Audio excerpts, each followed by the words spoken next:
Welcome दोस्तों, आपका स्वागत है मार्केट बस टुडे में। आज हम लोग बात करेंगे फाइनेंस मिनिस्टर निर्मला सीतारमण जी का एक मीटिंग हुआ पीएसयू बैंकों के साथ। पीएसयू का मतलब होता है पब्लिक सेक्टर यूनिट्स, राइट। तो पब्लिक सेक्टर अंडरटेकिंग में बैंक्स जो आते हैं, जिसको पीएसबी बोलते हैं, उनके साथ उनका एक मीटिंग हुआ और उन्होंने एक कंसर्न जताया है जो कि डिपॉजिट के ऊपर है। तो देखिए, डिपॉजिट होता क्या है, बैंक का थोड़ा आप काम काज करने का तरीका समझ लीजिए।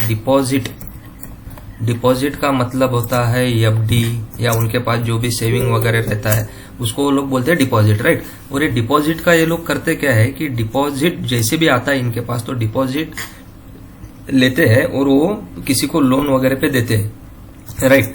तो लोन समझो किसी का पर्सनल लोगों के लिए लोन हुआ कुछ, राइट, पर्सनल लोगों के लिए लोन हुआ या कहीं कंपनी के लिए लोन हुआ, यानी ये अगर डिपॉजिट अगर ये समझो 6% से ले रहे, फॉर एग्जांपल मैं आपको बता रहा हूं कि ये अगर समझो वो 6% से ले रहे डिपॉजिट, अगर वो 6% से ले रहे 6% से ले रहे, तो क्रेडिट जिसको बोलते हैं वो क्रेडिट देते हैं कम से कम समझो 9% 10% के हिसाब से वो देते हैं, राइट।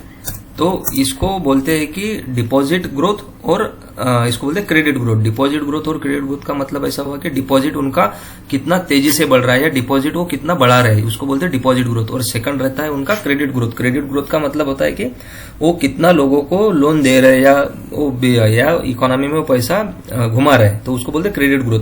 तो यहाँ पे दो चीजें आपको समझना इंपॉर्टेंट है कि डिपॉजिट क्या होता है और क्रेडिट क्या होता है, और ये इश्यू क्यों आया ये भी हम लोग यहाँ पे डिस्कस करेंगे। तो मंडे के दिन निर्मला सीतारमण जी जो अपने फाइनेंस मिनिस्टर है, उनका पीएसबी बैंकों के साथ मीटिंग हुआ कि डिपॉजिट ग्रोथ के ऊपर थोड़ा ध्यान दीजिए। Widening gap between deposit growth, यहाँ पे लिख के आया होगा आपको, deposit widening gap between deposit growth and credit growth expansion.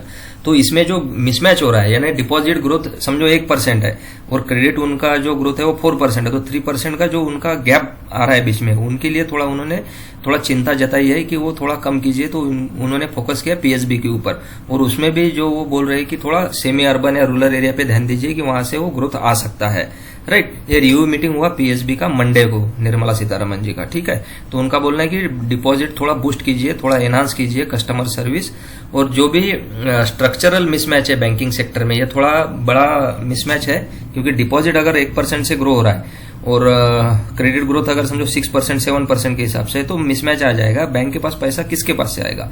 Bank तो पैसा रिटेल कस्टमर से डिपॉजिट के तौर पे, एफडी के तौर पे या सेविंग के अकाउंट के तौर पे लेते हैं, राइट। तो वो डिपॉजिट ग्रोथ हुआ है, और करंट अकाउंट का भी डिपॉजिट रहता है उनके पास में, बहुत सारा चीज से वो लेते हैं पैसा। लेकिन वो अगर कम रहा उनका ग्रोथ और क्रेडिट ग्रोथ ज्यादा रहा तो उनको दिक्कत आता है। तो ये थोड़ा स्ट्रक्चरल मिसमैच है। तो इसके ऊपर निर्मला सीतारमण जी का मीटिंग हुआ, उसके ऊपर हम लोग अभी देखेंगे। तो ये मंडे को मीटिंग हुआ, जैसे कि मैंने आपको बताया। The meeting heads covered deposit mobilisation, की डिपॉजिट थोड़ा मोबिलाइज कीजिए, और 2-3 चीजों के ऊपर हुआ, डिपॉजिट के ऊपर हुआ, डिजिटल पेमेंट के ऊपर हुआ, और साइबर सिक्योरिटी के ऊपर हुआ, राइट। तो न्यू क्रेडिट प्रोडक्ट्स थोड़ा लाइए, थोड़ा इंक्लूड कीजिए उसको, ये भी उन्होंने बोला है। और 2023-24 में हुआ क्या था कि ये इनका ग्रोथ अच्छा हुआ था पब्लिक सेक्टर बैंकों का, क्योंकि डिपॉजिट ग्रोथ स्लोअर पेस में चल रहा था और credit expansion was prominent area of concern, ऐसा निर्मला सीतारमण जी का बोलना है। अभी ये आया क्यों मालूम है आपको? क्योंकि देखो, डिपॉजिट अगर बैंक के पास रखेंगे तो 6% 7% मिलेगा, लेकिन वही अगर कोई म्यूचुअल फंड में इन्वेस्ट करेगा, राइट, या कोई समझो फाइनेंशियल मार्केट के इंस्ट्रूमेंट में इन्वेस्ट करेगा, तो उसको ज्यादा रिटर्न मिलता है। तो जो अभी जेन झे जिसको बोलते हैं, जनरेशन जेड जिसको बोलते हैं, कि भाई नए लोग जो है, नए लड़के लोग जो है, वो अच्छा खासा अभी इन्वेस्ट कर रहे हैं म्यूचुअल फंड के थ्रू, शेयर मार्केट के थ्रू, इक्विटी मार्केट ग्रोइंग है, तो लोग वहां पैसा लगाना चाह रहे हैं। बहुत सारे लोग, जैसे कि आपको मालूम होगा, फ्यूचर एंड ऑप्शन में ट्रेडिंग करते हैं। तो फ्यूचर एंड ऑप्शन में जैसे कुछ दिनों पहले सेबी ने भी कंसर्न किया था कि थोड़ा वो कर्टेल करना है, हमको मार्जिन बढ़ाना है, तो बहुत सारा चीज उसमें डिस्कस हुआ था। बहुत सारा जो आउट ऑफ द मनी जो स्ट्राइक रहता है उसके ऊपर थोड़ा वो कंसर्न जता रहे थे कि वो स्ट्राइक, नंबर ऑफ स्ट्राइक थोड़ा कम करेंगे। तो लोगों का जो मूवमेंट है, राइट, जो लोग अभी जो इन्वेस्टर है, जो पैसे वाले लोग है, वो बैंक डिपॉजिट के बजाय दूसरी जगह इन्वेस्ट करना चाह रहे हैं, राइट। तो उसकी वजह से मिसमैच हुआ कि उनके पास सेविंग अकाउंट जिसको बोलते हैं या फिर डिपॉजिट ग्रोथ वो स्लो हुआ है, राइट।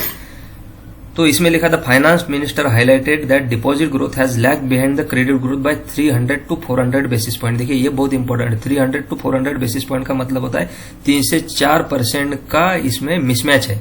अगर समझो वो 3% डिपॉजिट ग्रोथ है, तो उसके ऊपर मिसमैच अगर आना है तो 6 या 7% वो बीच में डिफरेंस है कि उनका क्रेडिट ग्रोथ उतना ज्यादा है।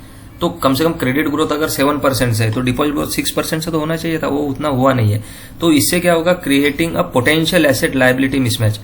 एसेट लायबिलिटी मिसमैच रहता है बैंकों में। देखो बैंकिंग एनालिसिस अगर करना है आपको तो बहुत सारा चीज इसमें देखना पड़ता है। तो उसमें ये हुआ है कि एसेट लायबिलिटी मिसमैच। एसेट का मतलब होता है कि उनके पास कितना डिपॉजिट है और वो कितना दे रहे हैं, राइट। उसका जो डिफरेंस रहता है, समझो उन्होंने 6% से अगर किसी के पास से एफडी लिया हुआ है, राइट, 6% से समझो उन्होंने एफडी लिया हुआ है और वही किसी को अगर होम लोन दे रहे हैं, राइट, 9% या 10% से, राइट। तो ये जो डिफरेंस हुआ इसके बीच का 6% to 9% यानी 3 to 4% का जो डिफरेंस आ रहा है, ये इनका हो गया एनआईएम, जिसको बोलोगे आप नेट इंटरेस्ट इनकम बोलोगे या नेट इंटरेस्ट मार्जिन बोलोगे, राइट। जैसे कहीं कंपनियों के प्रोडक्ट का होता है कि कौन कितना प्रॉफिट मार्जिन कमा रहा है। तो ये जो एनआईएम है इसमें ज्यादा मिसमैच आएगा क्योंकि उनके पास डिपॉजिट नहीं रहेगा तो क्रेडिट देंगे कहां से, राइट। ये भी बहुत बड़ा कंसर्न आने वाला है इसमें। तो ये थोड़ा पॉसिबिलिटी मिसमैच का है, लायबिलिटी मिसमैच का थोड़ा दिक्कत है। तो निर्मला सीतारमन जी ने उनको बोला कि थोड़ा वो देख लीजिए।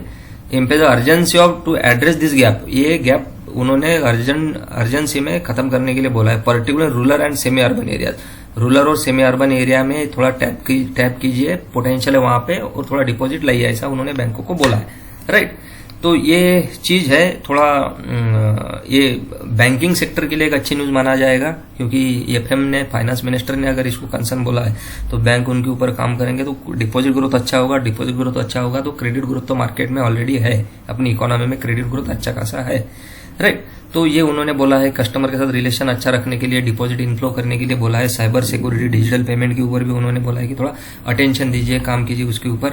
तो देखिए डिपॉजिट ग्रोथ होना बैंकों के लिए बहुत इंपॉर्टेंट है। कुछ दिन पहले बैंक्स ने भी ये कंसर्न जताया था, राइट।